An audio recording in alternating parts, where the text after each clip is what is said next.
ሰላም እንዴት ናችሁ? ፓወራችን ያለው ይሄኛው ሞመንት ላይ ነው። ልክ አሁን ላይ አቴንሽናችሁን ሐሳባችሁን አሁን ላይ ስታደርጉ ከዚህ ቦታ የፈለጋችሁት ነገር መፍጠር ትችላላችሁ። የመጀመሪያው ሰላማችንን እናገኛለን። ስለ ድሮ እያሰብን አንቆጭም። ስለ ወደፊቱ እያሰብን አንጨነቅም። ሰላማችንን እናገኛለን። ትክክለኛ ውሳኔ ለመወሰን ይመቸናል። ምክንያቱም ክሊር ነን አይደል? የተጨነቅን የተቆጣን አይደለም። ይሄ ነገር ባረገው ይሻላል። ድሮ ሳረገው ስለተሳሳትኩኝ አሁን ይሄን ነገር ማስተካከል አለብኝ። ወይም ደግሞ ፊውቸሪ እንዳይጎዳብኝ ወደፊት ህይወቴ እንዳይጎዳብኝ የግድ ይሄን ነገር ቀድሜ ማስተካከል አለብኝ ብላችሁ አጉል ኮንትሮል ሞድ ላይ አትገቡም አይደል? አጉል ህይወታችንን ለመቆጣጠር ምናምን አንሞክርም።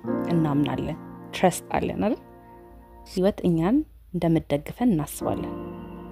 እኛን ልትቀጣን ልትጨክንብን እንደምትፈልግ ሳይሆን የምናስበው ልትረዳን እንደምትፈልግ፣ እንደምትወደን፣ ልታሳካልን እንደምትፈልግ የምር እናምናለን። እምነትን ደግሞ እንዴት እንሰራዋለን?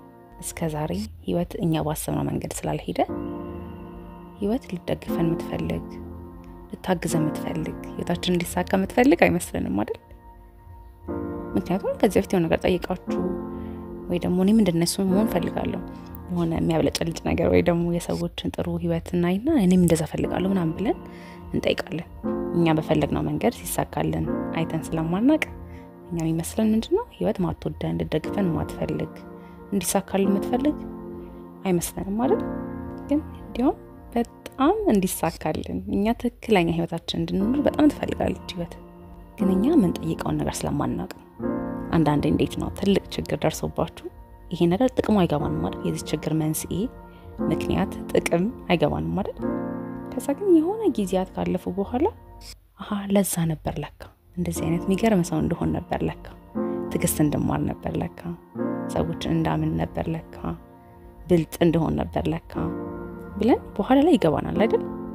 ስለዚህ እኛ ለራሳችን ምን እንደሚጠቅም ምን እንደሚያስፈልገን አናውቅም። ግን ህይወት በደንብ አድርጋ ታውቃለች። ስለዚህ ስንጠይቅ ትክክለኛ ያልሆነ ምኞት ሊኖረን ይችላል። ስፔሻሊ ደግሞ ከጭንቀት ቦታ ስንጠይቅ አይደል? ይሄን ብቻ አስተካክልልን እንጂ ምናምን ነው የምንለው። ያቺ ነገር ብቻ ከተስተካከለችልን በጣም ህይወታችን ሰላም እንደሚሆን ነው የምናስበው። ግን አይደለም። ከኛ በላይ የሚያቀልን፣ የሚጠነቀቅልን፣ የሚያስብልን፣ የሚሆነን የሚያቀልን ፈጣሪ አለን። ህይወት የምር ደግፈን ትፈልጋለች። ስለዚህ መጀመሪያ መረጋጋት አይደል? ከጭንቀት ውስጥ ሳይሆን መጠየቅ ያለብን ከሰላማችን፣ ከጤናማ ቦታ፣ ከጥሩ ቦታ፣ ከሰላም ቦታ፣ ከእምነት ቦታ መጠየቅ ያለብን። የዛኔ ትክክለኛ ምን እንደምትፈልጉ ታውቁታላችሁ።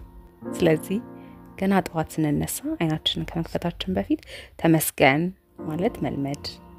እሺ፣ ትክክለኛ ነገር ነው። በቃ ዛሬ የተነሳችሁት አላማ ስላላችሁ ነው። እስካሁን ድረስ ህይወታችሁ ይቀጥል ያለው ስለምታስፈልጉ ነው። ይሄን ነገር አሁን እኔም ቀን በቀን ሁሉ ጊዜ ላላስታውሰው እችላለሁ አይደል? ለኔ ራሱ ማስታወሻ ነው፣ እንደ ሪማይንደር ነው።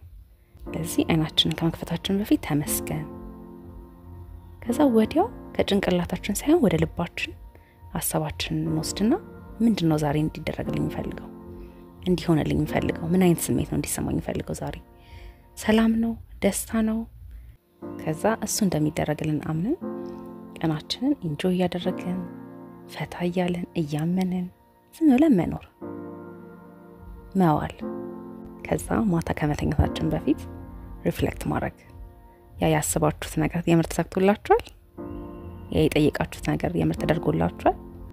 ያ የምትፈልጉት የጠየቃችሁት ስሜት ተሰምቷችኋል? ለትንሽ ጊዜም ቢሆን። ስለዚህ ቀን በቀን እንደዚህ ማድረግ ስንለምድ እና የምር ህይወት ያን ነገር ስታደርግልን ስናይ እያመናት እንሄዳለን። በህይወት ያለን እምነት በጣም ይጨምራል። ስለዚህ ስትንቀሳቀሱ ህይወት እንደሚደግፋችሁ ስለምታስቡ ፈታ ብላችሁ ሰላማችሁ ይዛችሁ ነው የምትንቀሳቀሱት እንጂ የጭንቀት የግድ መቆጣጠር አለብኝ ህይወቴን አጉል ኮንትሮል ሞድ ላይ አንገባም። ስለዚህ መጀመሪያ የምር እንዲሰማን እንፈልገውን ስሜት መጠየቅ። ምክንያቱም ያ ስሜት ተሰማችሁ አልተሰማችሁ ችግር የለውም አይደል? ማለት ያን ያህል ህይወታችሁ የሚቀየረው ነገር አይደለም። ብር እንደማጣት፣ የምትበሉት ነገር እንደማጣት፣ የምትተኙበት ቦታ እንደማጣት አይደለም። ተናዳችሁ ውላችሁ በልታችሁ ጠጥታችሁ ትተኛላችሁ። ደስ ብሏችሁ ውላችሁ በልታችሁ ጠጥታችሁ ትተኛላችሁ።